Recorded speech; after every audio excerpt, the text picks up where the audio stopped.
First Nations people, our elders and our grandparents have went through a lot of trauma in residential schools, so they lack those social skills taught to them by their parents. So now that's passed down to us, and kids nowadays, they go home and they see their parents using tobacco, drinking alcohol, other substances at home, and they just don't get taught that. So their parents also lack that as well, and I think that's a main contributing factor as to why many youth abuse alcohol and tobacco a lot.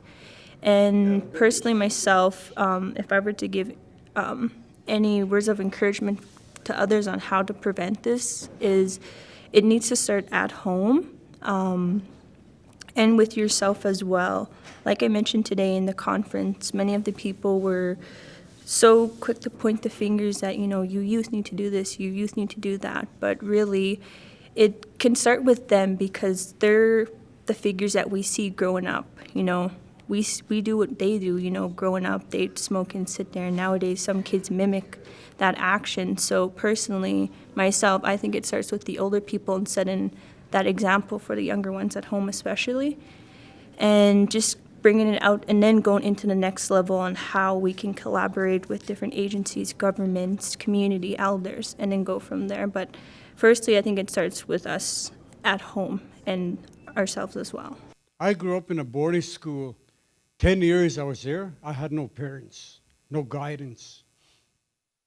Today, I live out here, but I had to work for the elders. I worked for them 5 years. I slept in their house. I worked with them. They taught me lots. I remember this one old lady. She said, stay mau. Sacred, like my brother said. Stay mau, stay toxic. Just a little pinch, just a tiny little pinch like that. They would go give it to that elder. My grandsons haven't struggled with that. Don't mean I say, go give it to that old man. That's the power of prayers we had. That's how the power of the tobacco. That's how it was used, the way I was made to understand. Now, I used to smoke. I had 2 heart attacks. That's what almost killed me. Do that anymore. But I work in a school. I tell the children, that's what's going to kill you. I'm up front. I tell people, sometimes I'm not because I'm like my brother. I learned a lot from him. You get right to the point when he tells something. Don't beat around the bush. I grew up with elders. They helped me. They guide me to where I'm at today. I don't profess to know it all. I think the elders, they're teaching. All my family, they all died from cancer, from cigarette smoking. I'm sitting up here, I don't smoke. Life is sacred. The young people have to be aware of that. God gave you, the Creator gave you life to do something on this earth. Do something with your life that's good, that will help our people, that will help our nation, our white brothers and sisters, to help them, and especially the governments. The governments have a long history of not listening.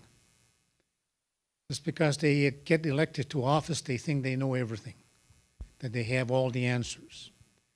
No, the knowledge and the wisdom resides in the people that elected them to office. I'm learning from every one of you, just listening. And part of reconciliation is working with us and not working against us, and listening to our values, just as much of you've instilled your values with us. And tobacco is a value for us that we are still using, whether we're smoking or for ceremonial purpose or chewing or abusing it.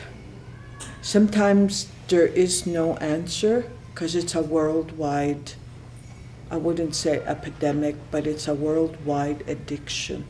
So we were victims of a lot of deceit on the part of the newcomers, because they had studied us and they knew our strengths and our weaknesses, and they knew that we were very spiritual people, and that we recognized and respected anybody that represented God.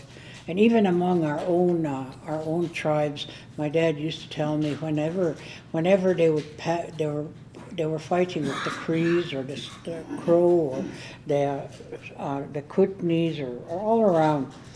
But if they went there and they saw a Sundance, even the after effects of Sundance is over, and just the lodge will be there, he said they didn't do anything to the lodge. They would go around it, because even though they're enemies, they respected the way they prayed. So that was how our people were. So today we need to go back to that. We need to go back to prayer, because prayer is really, really powerful. It's more powerful than anything else that we have to use. If we want to say maybe we have a gun or whatever, our prayers are more powerful. And that way of using tobacco is one of the most powerful ways. So if we all went home, and in the morning we get up real early, the morning star appears in the sun, and we go outside and we put our tobacco out in a tree or wherever people don't walk, and we ask that the grandfathers and the grandmothers, in the name of Creator, will come and help our youth to understand what we're trying to teach them, because maybe they don't understand, or maybe we're not teaching something the way we're supposed to. So with their help, it'll be done. I spent 12 years in a residential school in Muscatine. Then it was known as Hobima. And then I was in Blood Reserve for 2 years at St. Mary's School.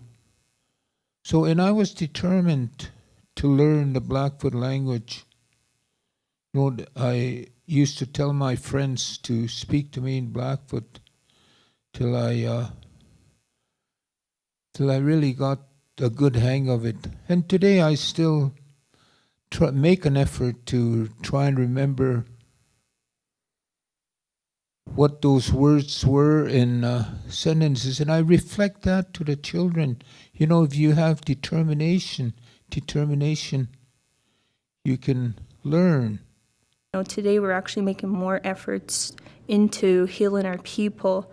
And I just hope that we get that next step, because I know a lot of us can keep having these meetings and not get a result from it after, but I feel like we're getting there, and I think that's going to start with us firstly in making that first step, rather than so quick to blame, well, we got to look at what the government's going to do first, or look at what the community's going to do first. No, what are you going to do first in helping your people?